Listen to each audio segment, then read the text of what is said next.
Salam, selamat malam Ibu Bapak, Saudara kekasih Tuhan. Mari kita mulai ibadah Patuan Rabu tanggal 11 November 2020. Kita bersama akan memasuki ibadah Patuan pada hari ini. Oleh karena itu, mari mengambil saat teduh dan mengaku demikian. Masuklah ke baitnya dengan sukacita, ke pelatarannya dengan sorak-sorai. Kiranya kasih karunia dan damai sejahtera menyertai kita. Amin. Mari bersama kita menyanyi dari Kidung Jemaat nomor 17 bait 1 dan 3 dengan judul Tuhan Allah Hadir.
Sebentar lagi kita akan merenungkan firman Tuhan yang dipimpin oleh Ibu Pendeta Lantika Nirum. Oleh karena itu, mari kita berdoa. Ya Tuhan, kami bersyukur karena anugerah-Mu dalam kehidupan kami. Walaupun kami belum bisa bertemu dalam ibadah bersama, tetapi cinta Tuhan tetap kami rasakan. Sebentar lagi kami akan membaca dan mendengar firman Tuhan. Tolonglah kami untuk mengerti dan melakukannya dalam kehidupan kami. Amin. Mari kita membaca Alkitab dari Matius pasal 24 ayat 29 sampai dengan 34. Segera sesudah siksaan pada masa itu, matahari akan menjadi gelap dan bulan tidak bercahaya dan bintang-bintang akan bersatuan dari langit dan kuasa-kuasa langit akan goncang. Pada waktu itu akan tampak tanda Anak Manusia di langit dan semua bangsa di bumi akan meratap dan mereka akan melihat Anak Manusia itu datang di atas awan-awan di langit dengan segala kekuasaan dan kemuliaannya. Dan ia akan menyuruh keluar malaikat-malaikatnya dengan meniup sangkakala yang dahsyat bunyinya, dan mereka akan mengumpulkan orang-orang pilihannya dari keempat penjuru bumi, dari ujung langit yang satu ke ujung langit yang lain. Tariklah pelajaran dari perumpamaan tentang pohon ara. Apabila ranting-rantingnya melembut dan mulai bertunas, kamu tahu bahwa musim panas sudah dekat. Demikian juga, jika kamu melihat semua ini, ketahuilah bahwa waktunya sudah dekat, sudah di ambang pintu. Aku berkata kepadamu, sesungguhnya angkatan ini tidak akan berlalu sebelum semuanya ini terjadi. Langit dan bumi akan berlalu, tetapi perkataanku tidak akan berlalu. Demikian firman Tuhan. Bapak, Ibu, Saudara, dan anak-anak yang dikasihi Tuhan, kita bertemu lagi dalam ibadah Patuwen GKJ Keraksaan pada malam hari ini. Tema kita pada hari ini adalah Eling lan Waspodo. Eling lan Waspodo. Ingat dan berhati-hatilah. Saudara yang dikasihi Tuhan, tanda bisa membantu kita untuk mengenali identitas diri seseorang, identitas diri organisasi, atau bahkan kita bisa mengenali tanda-tanda alam, gejala-gejala alam yang ada. Contohnya, kalau kita masuk ke sebuah rumah, kemudian di rumah itu ada lambang salib, atau mungkin ada pohon Natal, ada ayat-ayat Alkitab yang terpampang di temboknya, kita pasti yakin bahwa itu adalah rumahnya orang Kristen. Kalau kita melihat langit berubah menjadi mendung gelap, kemudian ada petir, kita yakin bahwa sebentar lagi pasti akan hujan. Sehingga kemana-mana kita pergi pasti kita membawa payung, kita membawa jas hujan. Atau kalau kita lewat di jalan, kemudian melihat ada rumah di depannya ada janur kuning, nah kita mungkin berpikiran bahwa oh pasti di rumah itu sedang ada suatu hajat. Saudara yang dikasihi Tuhan, tanda memudahkan kita untuk mengenali. Tanda memudahkan kita untuk mengenali baik itu identitas diri orang ataupun gejala-gejala yang diberikan oleh alam ini. Itu juga yang diajarkan oleh Yesus di atas Bukit Zaitun pada bacaan kita kali ini. Bacaan kita kali ini bagian dari pengajaran Yesus tentang tanda-tanda kedatangan Mesias di dalam Matius 24 sampai dengan 25. Orang Yahudi dan juga tentunya kita sangat merindukan kedatangan Mesias.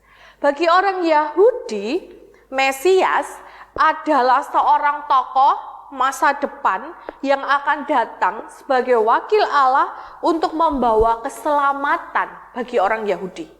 Dan mereka yakin bahwa Mesias itu akan berasal dari keturunan Daud. Mengapa?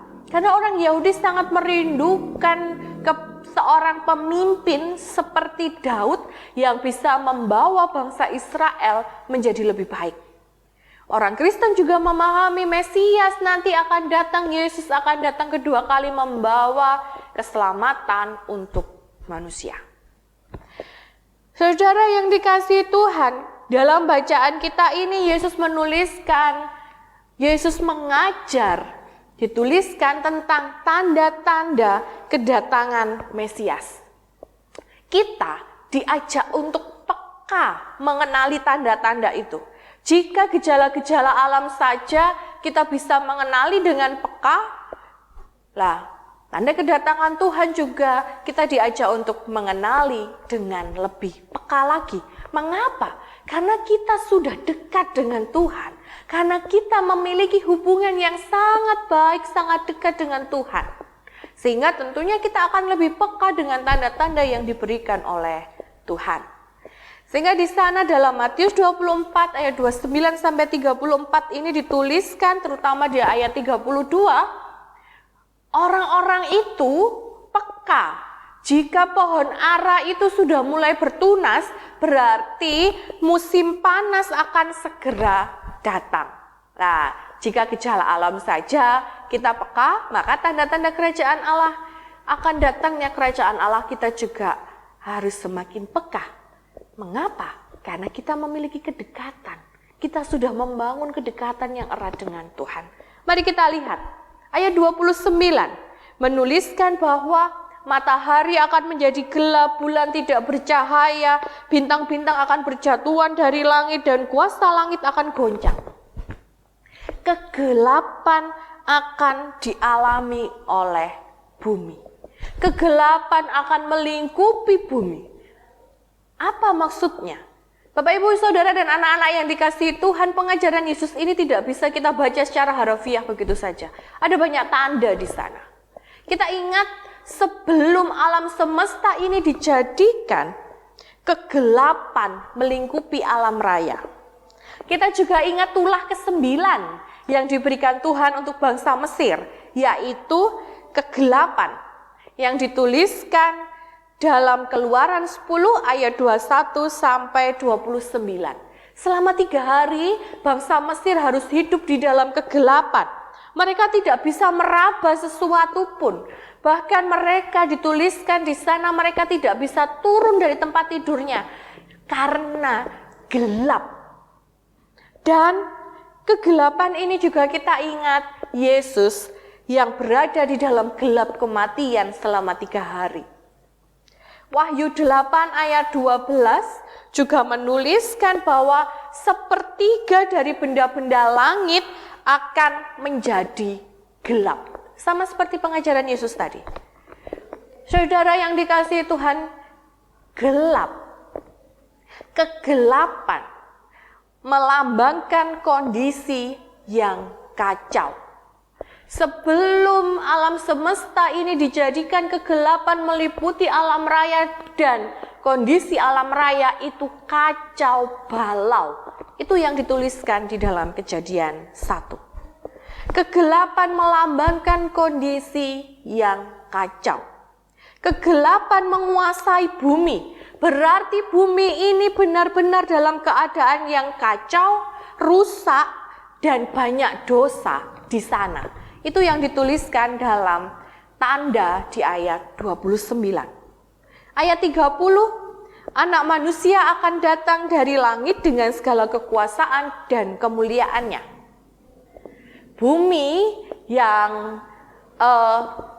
kacau balau, yang berada dalam gelap kosong belum berbentuk itu, kemudian digantikan, diciptakan alam semesta oleh Allah. Kondisi yang kacau balau itu digantikan dengan keteraturan. Yesus setelah 3 hari berada dalam gelap kematian, dia bangkit mengalahkan maut. Setelah kegelapan yang penuh dengan kekacauan, kerusakan, dan dosa, ada harapan keselamatan yang diberikan oleh anak manusia.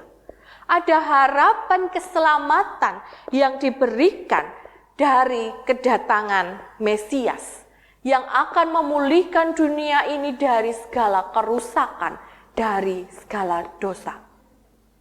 Ada harapan di sana. Ayat 31 dituliskan terdengar bunyi sangkakala yang ditiup oleh malaikat.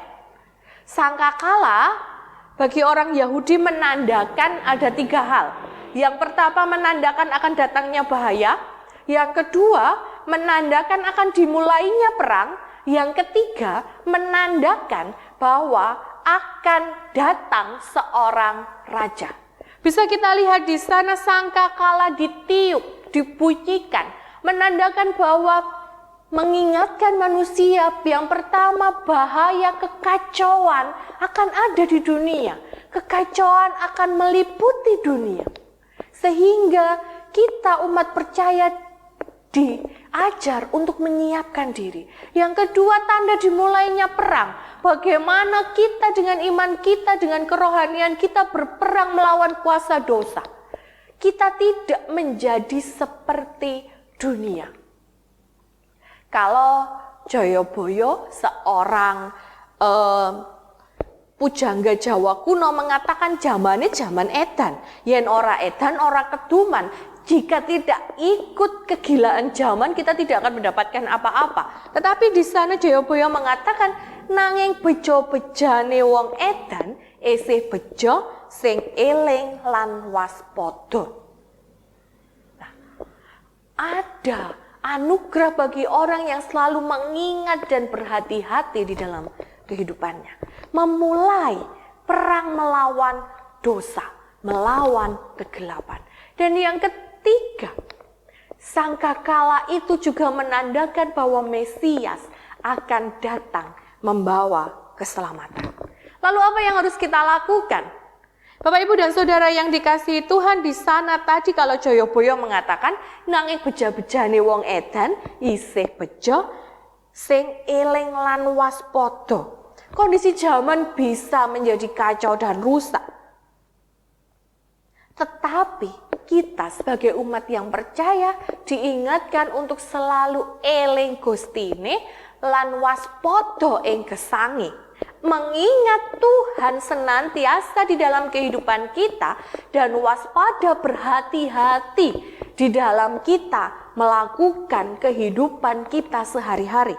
Supaya apa? Kehidupan kita ini benar-benar melakukan sesuai dengan kehendak Tuhan. Kita bisa berperang melawan kegelapan dan kita siap menyambut kedatangan Sang Raja Mesias yang membawa keselamatan. Supaya kehidupan kita ini benar-benar menjadi teladan, menjadi berkat bagi banyak orang. Dari kehidupan kita, dari kasih kita, tutur kata kita, dari ucapan kita, bisa memperlihatkan kitab yang terbuka. Mereka bisa melihat pengajaran Kristus melalui apa yang kita lakukan sehari-hari. Oleh karena itu, dengan tanda-tanda yang sudah diberikan oleh Tuhan di dunia ini, jika kita saja sangat hafal dengan tanda-tanda yang diberikan alam, mari kita pun juga mempersiapkan diri untuk peka, melihat tanda-tanda yang diberikan oleh Tuhan, menyambut kedatangannya yang kedua kali, membawa keselamatan bagi kita. Eling Gustine, waspada ing gesange. Ingat selalu Tuhan di dalam setiap kehidupan kita dan berhati-hati waspada di dalam bertingkah laku, melakukan segala sesuatu agar apapun yang kita lakukan turut dengan kehendak Tuhan dan kehidupan kita menjadi seperti kitab yang terbuka dan kita dimampukan menjadi berkat dan teladan bagi sesama. Tuhan memampukan kita untuk kita senantiasa menjaga diri kita menyambut kedatangan Tuhan yang kedua kali. Amin. Mari mengambil saat teduh. Saat teduh selesai dan kita bersama akan menyanyikan Kidung Jemaat 40, bait kedua dan yang keempat.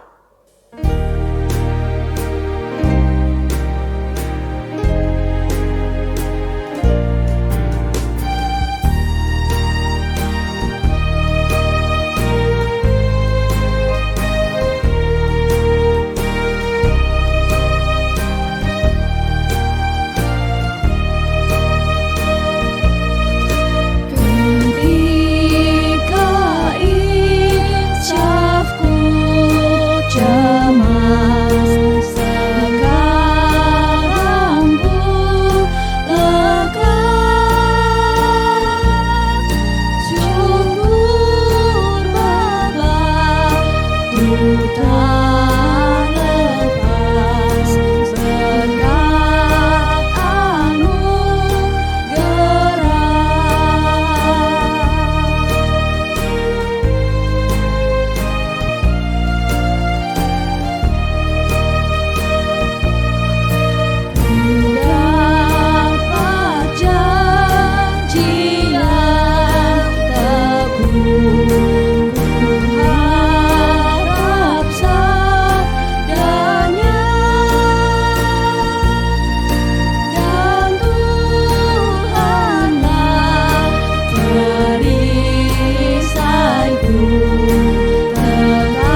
Sekarang mari kita mengumpulkan persembahan patuan sambil menyanyi Kidung Jemaat 64 bait 1 dan 2 dengan judul Bila Kulihat Bintang Gemerlapan.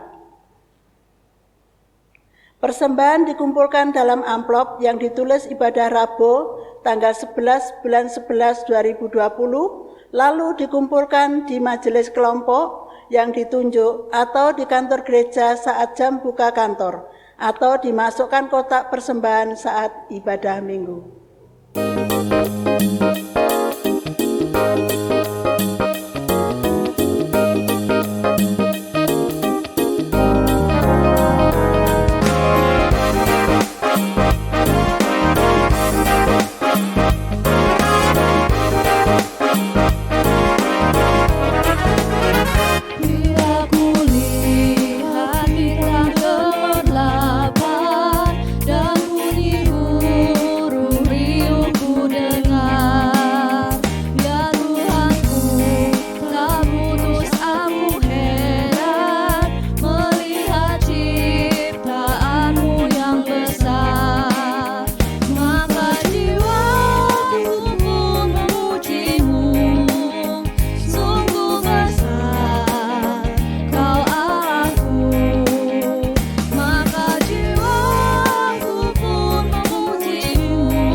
Kita bersama-sama akan berdoa syafaat.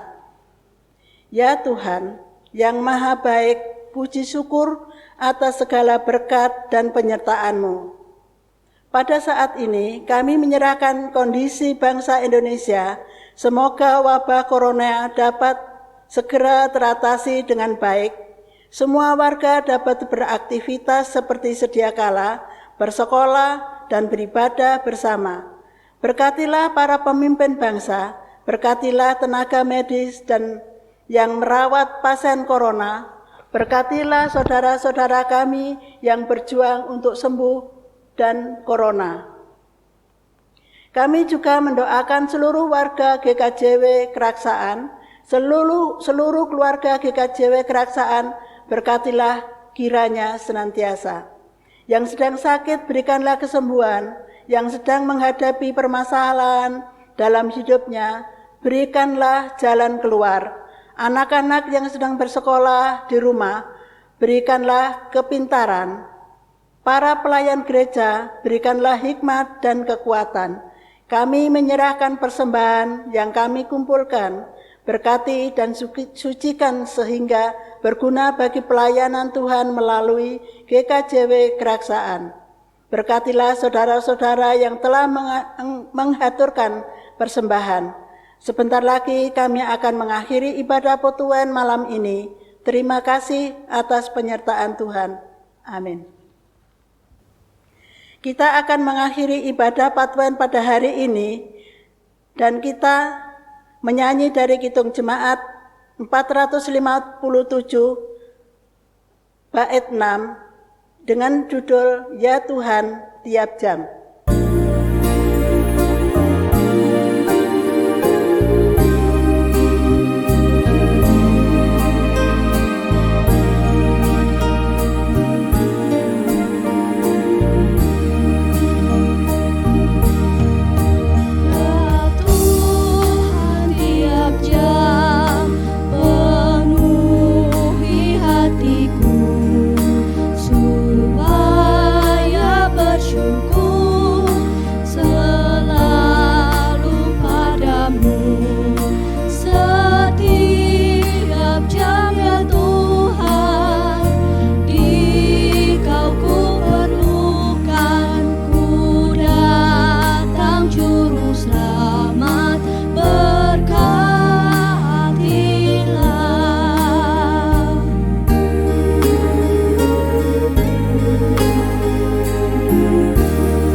Sobat yang dikasihi Tuhan, kita bersyukur jika pada malam hari ini kita bisa mengakhiri ibadah Patuen kita, dan kiranya kita senantiasa ingat kepada Tuhan di dalam setiap laku kehidupan kita, dan senantiasa berhati-hati di dalam kehidupan kita sehari-hari agar kehidupan kita benar-benar menjadi teladan dan berkat bagi sesama. Dan arahkan hati saudara-saudara, terimalah berkat melalui hamba-Nya.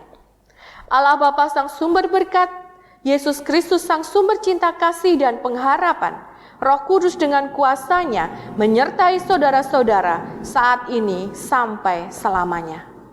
Amin.